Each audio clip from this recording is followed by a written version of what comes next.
င်္ဂလာပါကျွန်တော်ဒီမှာတော့ mechanical engineering နဲ့ပတ်သက်ပြီး safety ကိုပြောမှာဖြစ်ပါတယ်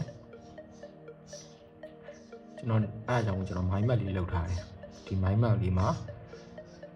ဘယ်လိုမျိုးတွေပါဝင်လဲဆိုတော့တစ်ချက်လောက်ကြည့်ကြည့်မယ်ကျွန်တော်ဒီစာအုပ်ကိုတော့ OSH ရာထုတ်တယ်OSH ရာထုတ်တယ်အဲ့ဒီ OSH ဆိုတာဘယ်လိုမျိုးလဲဆိုတော့ occupational safety and health administration ဖြစ်တယ်အဲ့ဒါတော့ကျွန်တော်တို့ကလုပ်ငန်းခွင်ဘေးကင်းရေးနဲ့ကျန်းမာရေးစီမံခန့်ခွဲမှုဆိုတဲ့အဖွဲ့ဖြစ်တယ်အဲ့အရာတွေထုတ်ထားတဲ့စာအုပ်ဖြစ်တယ်အမှကျွန်တော်တို့ကဗာလဲဘာကြောင့်ပြောမလဲဆိုတော့ PPE အကြောင်းပြောမယ် PPE ဆိုတာ personal protective equipment ကိုပြောတာဖြစ်တယ်ကျွန်တော်တို့လုပ်ငန်းခွင် safety အတွက်အရေးကြီးတယ်အဲ့ဒါကိုပြောတယ်ဒီမှာကျွန်တော်တို့ cost of post employee and employers employee နဲ့ employer အတွက် cost ဖြစ်တယ်အဲ့မှာဘယ်ချက်ဒီပေါအောင်လဲဆိုတော့ဒီမှာ understand the type of PPE PPE ကိုသုံးအောင်နားလည်ရမယ် PPE type မျိုးဘယ်လောက်ရှိလဲဆိုတာနားလည်ရမယ်ပြီးရင် know the basis of protecting hazard assessment of the workspace လုပ်ငန်းခွင်အန္တရာယ်ကြားရောက်မှုကိုလည်းကြိုတင်သိရမယ်အဲ့လိုမျိုးပြောတာဖြစ်တယ်။ select project PPE for a variety segment အဲ့ဒါကြတော့ကျွန်တော်တို့တင့်တော်တဲ့ PPE မျိုးစားတွေကိုရွေးချယ်တတ်ရမယ်အဲ့ဒါကိုပြောတာပြီးရင် understand what kind of training is needed in the approach use and case of PPE သုံးတာကိုဘယ်လိုမျိုးအသုံးပြုရမလဲပြီးရင်ဘယ်လိုမျိုးကဲ view site ကမလဲဆိုတာကိုနားလည်ရမယ်အမှဒီချက်၄ချက်ကတော့လုပ်ငန်းရှင်နဲ့အလုပ်သမားသိရမယ့်အချက်တွေဖြစ်တယ်ဒီ၄ချက်ကကဲအမှကျွန်တော်ဒုတိယတစ်ချက်က what are the different category of PPE မှာပါဘယ်လိုမျိုး category ဒီခွဲခြားထားတယ် PPE မှာ PPE ဆိုတာ personal protective equipment ကိုပြောတာဖြစ်တယ်အမှဘယ်လိုမျိုး category ခွဲခြားလဲဆိုဒီမှာကျွန်တော်တို့1 2 3 4 5 6 9ချက်ရှိတယ်အမှ face and eye protection မျက်နှာနဲ့မျက်လုံးကာကွယ်တာရှိတယ်ပြီး head protection ခေါင်းပိုင်းကာကွယ်မယ် foot ခြေထောက်ပိုင်းကာကွယ်မယ် hand လက်ကာကွယ်မယ် protective clothing ကာကွယ်မဲ့ပစ္စည်းတွေအကာအကွယ်တဲ့အဝတ်အစားတွေကိုပြောတာဖြစ်တယ် protective ornament ဆိုတာကာကွယ်တဲ့လိန်ဆေးတွေပါတယ်ပြောတာဖြစ်တယ်ရေနဲ့ကြာထိတွေ့မလား chemical နဲ့ကြာထိတွေ့မလားဆိုပြီးတော့မျိုးမျိုးပဲသားရည်မှာလိန်ရတဲ့ဟာကို protective ornament ကိုပြောတယ် shield ကာကွယ်ပြီး barrelsဆိုတာဘယ်လိုမျိုးပြောလဲဆိုတော့ကျွန်တော်တို့ကာကွယ်တဲ့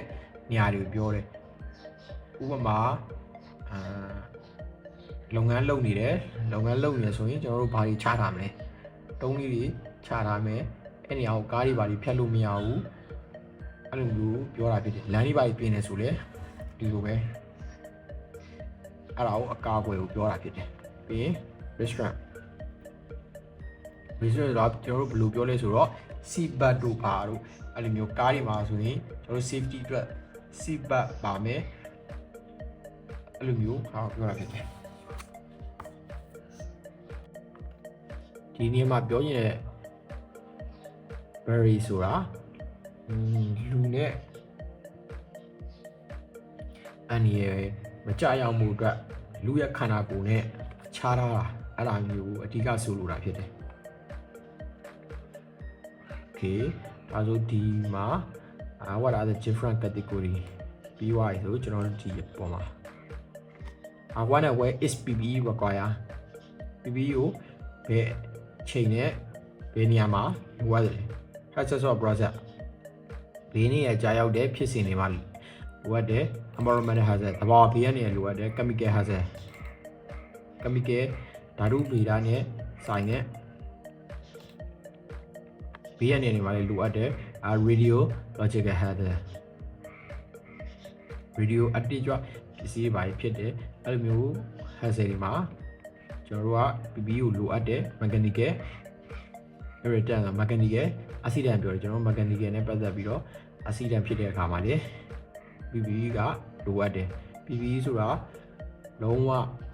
ရေးကြီးတဲ့အခန်းကဏ္ဍမှာပါဝင်တယ်ဒီမှာနောက်တစ်ချက်က hazard assessment ဒီမှာပါတယ် impact ရှိမယ် penetration ရှိမယ် compression တို့ chemical တို့ရှိမယ်ဒီမှာ hazard assessment ဒီမှာဘာလို့ပါအောင်လဲဆိုတော့impact ဆိုတာ falling item တို့ flying item တို့အဲ့လိုမျိုးပြောတယ် impact ဆိုတာဒီ penetration ဆိုတာထိုးပေါက်တယ်ဆိုတော့ဘယ်လို shape ခြုံထက်တဲ့အရာတစ်ခုခုနဲ့ထိုးပေါက်တယ်အဲ့လိုမျိုးဖြစ်တဲ့အန်ဒီရဲ့ကို penetration လို့ပြောတယ် compression ကြတော့ကျွန်တော်တို့တိုက်တာတွေဘာတွေပြောတာကားတွေဘာတွေတိုက်တာတို့ပြီးရင်မျိုး band ဖြစ်တဲ့ပုံစံတွေအဲ့လို compression hazard တွေဖြစ်တယ် chemical ဆိုတာလည်းသိပါတယ်ဓာတုနဲ့ဆိုင်တဲ့ chemical ကိုပြောတယ် heat ကိုဆိုတာကျွန်တော်တို့ဘယ်လိုမျိုးပြောလဲဆိုတော့အရန်ပူတဲ့အချိန်ကျကျွန်တော်တို့ heat stroke ဖြစ်တယ်ပြီးအရန်အေးတဲ့အခါမှာကျွန်တော်တို့ frostbite ရေခဲကိုက်တာအဲ့လိုမျိုးဖြစ်တယ်အဲ့လိုမျိုးကိုပြောတယ်ပြီး harmful dust ဆိုတာဘယ်လိုမျိုးလဲဆိုတော့ဖုံမုံအကျိုးမပြုတဲ့ဖုံမုံတွေအမှုံမွားတွေအဲ့ဒါတွေကလည်း hazard assessment မှာပါတယ်ပြီးရင် light optical radiation light အလင်း optical radiation မျက်လုံးနဲ့ဆိုင်တဲ့ radiation ဆိုဘယ်လိုမျိုးဂေးစော်တာတို့ဘာတို့အဲ့ဒါမျိုးပြောတယ် hazard assessment တွေမှာပါတယ်เนาะအဲ့ဒါလေပြီးရင် biological conditionment biological conditionment ဆိုတာဘာကိုပြောလဲဆိုတော့biological conditionment ကကျွန်တော်တို့ဘယ်လိုလဲ bacteria တို့ virus တို့အဲ့လိုမျိုးကလုပ်ငန်းဝင်လုပ်နေတဲ့အခါမှာလည်းပါတယ်အဲ့ဒါမျိုး biological conditionment လို့ပြောတယ်အဲ့ဒါတော့ hazard assessment ထဲမှာပါတယ်ဟာဖြစ်တယ်ပြီးနောက်ဆုံးကျွန်တော်တို့ကြံတာ control hazard တွေကိုဘယ်လို control လုပ်မလဲအဲ့ဒါကတော့နောက်ဆုံးချက်hazard တွေကို control လုပ်တဲ့အခါမှာကျွန်တော်တို့ဒီမှာဘယ်လိုမျိုးလဲဆိုတော့ elimination ကဘယ်လိုမျိုးလဲဆိုတော့ကျွန်တော်တို့စက်ရုံတွေမှာ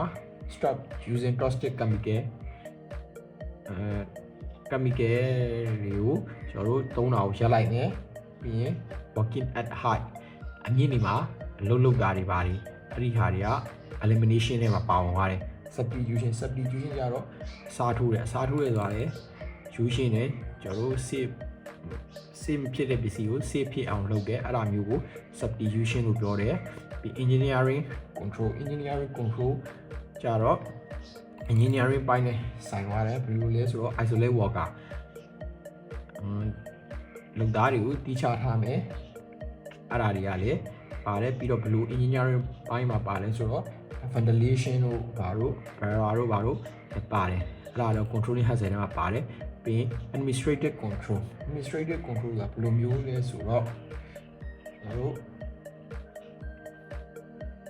practice တွေကို chain လုပ်မယ်ပြီးရင် trainee တွေကိုလည်း chain ပြီးတော့တေချာ safe ဖြစ်အောင်ပြန်လုပ်မယ်အဲ့လိုမျိုးဟာကို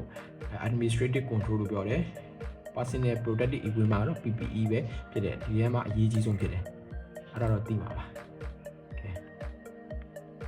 ကျွန်တော်တို့ဒီ OSHA ဆိုတဲ့အဖွဲ့အစည်းကဒီမှာကျွန်တော်ပြောခဲ့တဲ့ Occupation Safety and Health Administration ဖြစ်ပြီးတော့ NDA PPE ကကျွန်တော်တို့ Food in the Code of Federal Regulation CFR ရဲ့၄ခုမြောက်ထုတ်တဲ့ဖြစ်တယ် Okay ကျွန်တော်တို့ဒါဆိုရင်ဒီမှာengineering နဲ့ပတ်သက်ပြီးတော့ safety ပိုင်းနေကျွန်တော်ရှင်းပြပါတယ်ဒီထဲမှာလည်းကျွန်တော်သိချင်တဲ့အချက်တွေကိုလည်းကိုမမမေးလိုက်လို့ရပါတယ်အားလုံးပဲအဆုံးထိကြည့်ပြီးတော့ကျွန်တော်ကျေးဇူးအများကြီးတင်ပါတယ်